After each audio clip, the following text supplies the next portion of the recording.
دوسرا اعتراض یہ کیا جاتا ہے کہ انہوں نے سیدنا امیر معاویہ رضی اللہ عنہ نے حضرت علی رضی اللہ عنہ کو گالیاں دیں یا گالیاں نکلوائیں، اور وہ نکلواتے تھے۔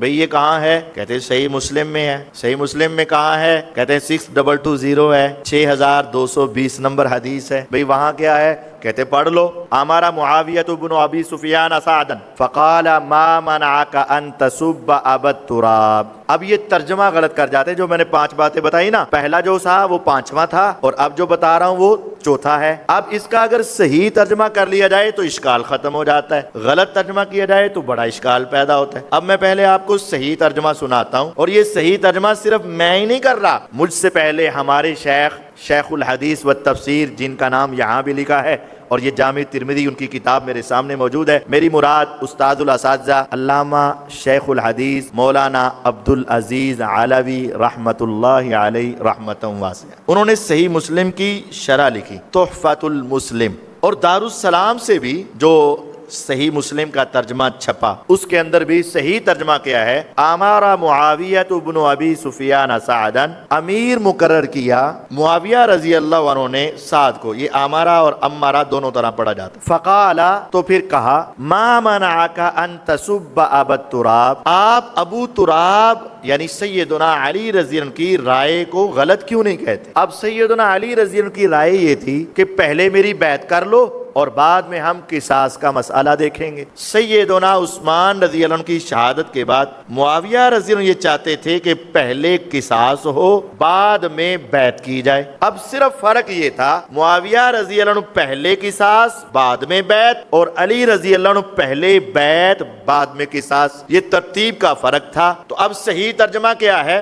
جب سعد رضی اللہ عنہ حضرت معاویہ کے گروہ میں آگے، معاویہ رضی اللہ عنہ نے ان کو عہدہ عطا کیا۔ اب معاویہ رضی اللہ عنہ سے پوچھتے ہیں، اے سعد، گروہ میرا اختیار کیا ہے تو پھر رائے بھی تو میری اختیار کرو نا۔ ما منعک ان تسب ابا التراب، تم ابو تراب کے فیصلے اور ان کی رائے کو غلط اور میرے فیصلے اور رائے کو درست کیوں نہیں کہتے؟ انہوں نے کہا رہنا بھی تمہارے گروہ میں ہے اور غلط علی کو بھی نہیں کہنا رضی اللہ عنہ، کیونکہ ان کے فضائل بہت ہیں۔ تو حضرت علی رضی اللہ عنہ کی انہوں نے 3 فضیلتیں بیان کر دیں۔ معاویہ رضی اللہ عنہ خاموش ہو گئے، ٹھیک ہے رہو ہمارے ساتھ، نہ کہو ان کو غلط، آپ کی مرضی ہے، یہ بات ہے بس۔ اب یہ دوست اب اس کا ترجمہ غلط کرتے ہیں۔ ترجمہ کیا غلط کرتے ہیں؟ کہتے ہیں نا قاری صاحب انج نہ کرو، ترجمہ صحیح کرو۔ بھی کیا ہے؟ ہمارا معاویہ بن ابی سفیان سعدا، اب یہ ان کا ترجمہ کرنے لگا ہوں۔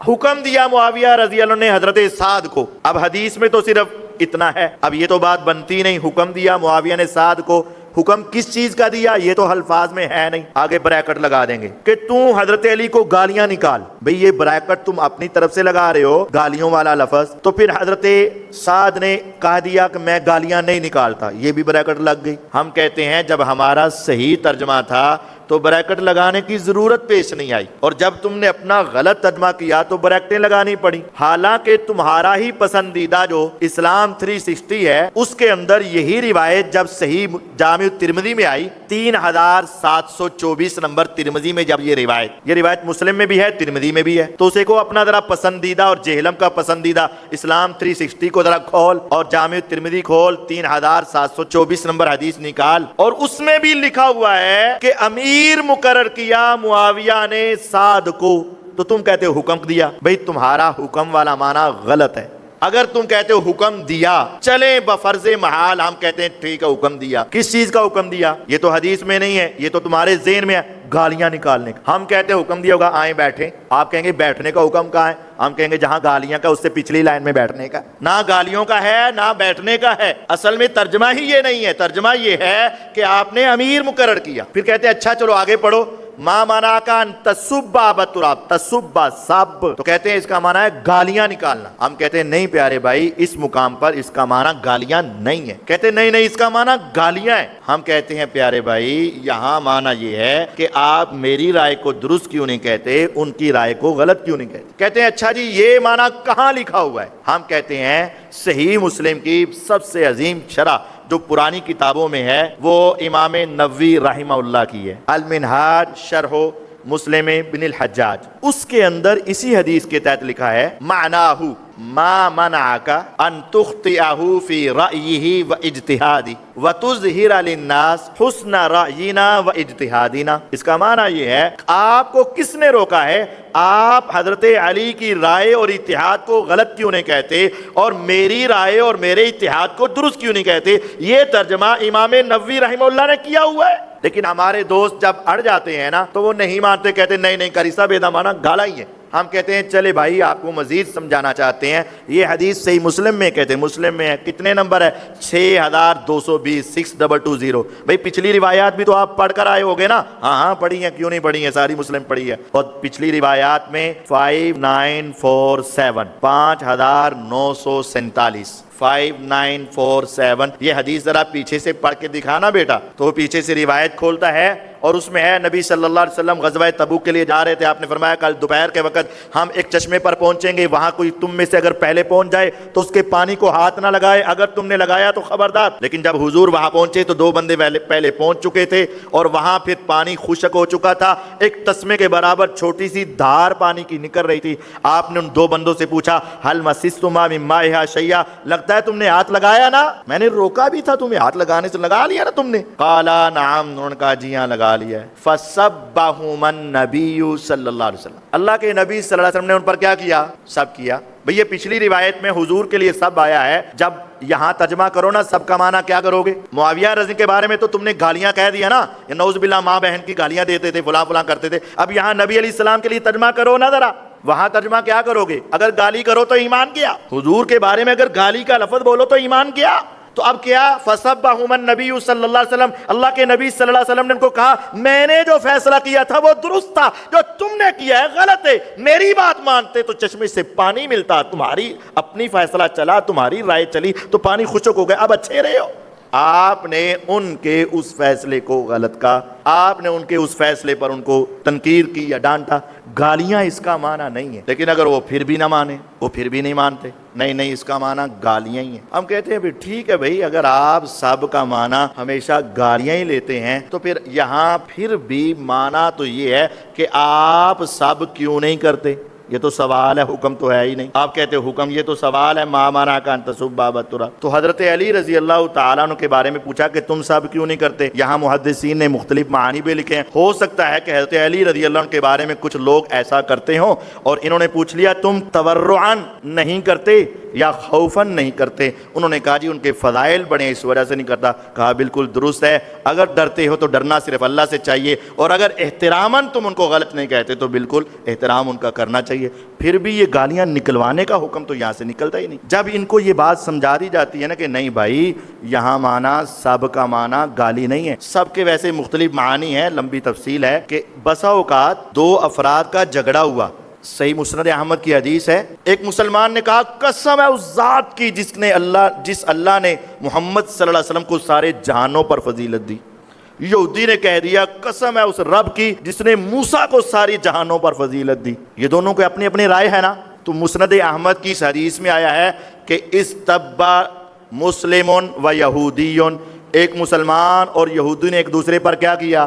سب کیا۔ اب وہ سب کیا ہے؟ آگے سب یہ ہے، مسلمان کہہ رہا ہے موسیٰ نبی علیہ السلام افضل ہیں اور وہ کہہ رہا ہے موسیٰ علیہ السلام افضل ہیں۔ تو یہاں بھی معنی کیا کیا جائے گا کہ یہ اپنی رائے کو درست کہہ رہا ہے اور اس کی رائے کو غلط کہہ رہا ہے، وہ اپنی رائے کو درست کہہ رہا ہے، اس کی رائے کو غلط کہہ رہا ہے۔ اس کو عربی کے اندر سب کہتے ہیں۔ تو یہاں جو سب ہے یہ اس معنی میں، جب یہ بات نہیں بنتی نا ان سے تو پھر کہتے ہیں نہیں قاری صاحب ذرا آگے دیکھیں 6229 بھی ہے مسلم کے اندر، وہاں تو لعنت کا لفظ ہے، وہاں تو لعنت کا لفظ ہے۔ آپ کہہ رہے ہیں یہاں سب کا معنی کسی کے اتحاد اور رائے کو غلط کہنا ہے، تو آگے تھوڑا سا پڑھیں 6229 میں وہاں لعنت کا لفظ ہے، وہاں گالی کا لفظ ہے۔ اب وہ کیا ہے وہ روایت بھی سمجھ لیں۔ استعمل علی المدینہ رجل من آل مروان فدعا سہل بن سعد رضی اللہ عنہ۔ جو پچھلی روایت ہے نا 6220 نمبر، اس حدیث میں 2 افراد ہیں جن کا آپس میں مکالمہ ہے، ایک ہیں حضرت معاویہ رضی اللہ عنہ اور دوسرے ہیں سعد بن ابی وقاص رضی اللہ عنہ۔ اور جو اگلی روایت ہے نا 6229 اس میں یہ دونوں بندے ہی نہیں ہیں. اس میں کون ہے؟ رجل من آل مروان، آل مروان کا کوئی اننون پرسن، اور دوسرا ہے سہل بن سعد رضی اللہ عنہ. یہ دو روایات مختلف ہیں. ایک میں حضرت معاویہ اور سعد بن ابی وقاص ہیں، اور دوسری روایت میں سہل بن سعد ہیں اور رجل من آل مروان ہیں. یہ دو بندے الگ ہیں، وہ دو افراد الگ تھے. ان دونوں روایات کو ایک کرنا یہ درست نہیں. مثلا ان دو شیوخ کے بارے میں کوئی بات ہو رہی، ان کا مکالمہ ہوا، ان دو شیوخ کا کوئی مکالمہ ہوا، تو ان کا مکالمہ ان کے بارے میں اور ان کا مکالمہ ان کے بارے میں، ہم آدھی بات ان کی لے لیں اور آدھی بات ان کی جوڑ کر ہم ایک بات بنا دیں، تو یہ بات درست نہیں ہے. پہلی روایت میں معاویہ رضی اللہ عنہ اور سعد بن ابی وقاص رضی اللہ عنہ ہیں، اور دوسری میں سہل بن سعد ہیں، اور یہ سعد بن ابی وقاص کے بیٹے نہیں ہیں، اور ہیں سہل بن سعد اور ہیں، اور رجل من آل مروان اور ہے.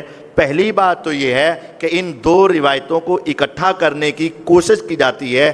حقیقت میں یہ دو روایات کیا ہیں؟ الگ الگ ہیں. اب جو دوسری روایت ہے اس میں کیا ہے؟ مروان کی نسل میں سے ایک بندہ مدینے کا زکوٰۃ اکٹھا کرنے والا مقرر ہوا. وہ زکوٰۃ اکٹھی کرنے آیا اور اس نے سہل بن سعد رضی اللہ عنہ سے آ کر کہا، اور اس نے غلطی کی کہ حضرت علی رضی اللہ تعالیٰ عنہ پر گالی دو. انہوں نے کہا خدا کا خوف کر، میں کیوں گالی دوں؟ انہوں نے کہا چل گالی نہیں دینی تو لعنت کا لفظ بول دے ابو تراب پر. کہا تمہیں پتہ ہے ابو تراب ان کو نام سب سے زیادہ پسند تھا، میں کیوں ان کو گالی دوں اور ان کو لعنت دوں؟ کہا اچھا ابو تراب ان کی تعریف تھی؟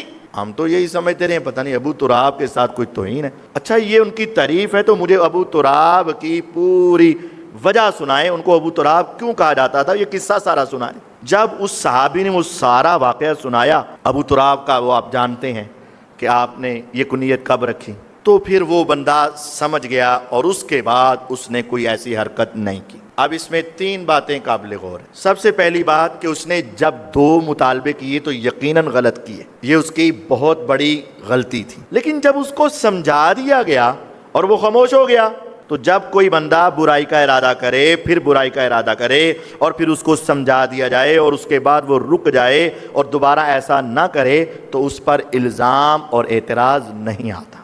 دوسری بات، اگر آپ کا دل مطمئن نہ ہو، زیادہ سے زیادہ آپ یہ کہیں گے فلاں بندہ اس نے یہ غلطی کا ارادہ کیا، تو ٹھیک ہے فلاں بندے کو کہہ دو، تو اس کا حضرت امیر معاویہ رضی اللہ عنہ کے ساتھ کوئی تعلق نہیں ہے. دیکھیں آپ بھی مختلف کاسٹ والے بیٹھے ہیں، کوئی آرائی ہے، کوئی شیخ ہے، کوئی مغل ہے، کوئی فلاں ہے، کوئی فلاں ہے. اگر مغلوں کا کوئی بندہ ایک بندہ غلط کرتا ہے تو سارے مغل غلط تو نہیں. اگر بنو ہاشم کا کوئی بندہ غلط کرتا ہے تو سارے بنو ہاشم غلط تو نہیں. اگر قریش کا کوئی بندہ غلط کرتا ہے تو سارے قریشی غلط تو نہیں.